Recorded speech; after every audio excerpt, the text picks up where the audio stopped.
ప్రకృతికి నిరంతరం సేవలు చేసి భారతదేశ ప్రభుత్వంచే పద్మశ్రీ అందుకున్న వ్యక్తి ఇటీవల స్వర్గస్థులైన డాక్టర్ వనజీవి రామయ్య గారి లాంటి గొప్పవారు ప్రకృతికి నేను చేస్తున్న సేవలను గుర్తించి నా పేరును వనజీవి విశ్వామిత్ర చౌహాన్గా నామకరణం చేసి తన మెడలో ధరించే వృక్షో రక్షితే రక్షితః అనే చక్రాన్ని నాకు అవార్డుగా అందించడం నిజంగా నాకు నా జీవితంలో మరపురాని అనుభూతి. వారి ఆశయాలను భవిష్యత్తులో ముందుకు తీసుకెళ్లి పచ్చని భారతదేశం కోసం కృషి చేస్తాను, నా వంతు బాధ్యత వహిస్తాను.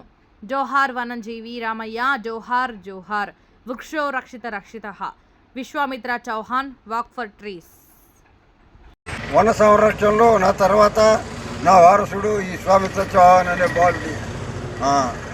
కాబట్టి ఈ బాలుడికి వనజీవి బిరుదు ఇస్తాను, నా బిరుదు. వనజీవి విశ్వామిత్ర చౌహాన్.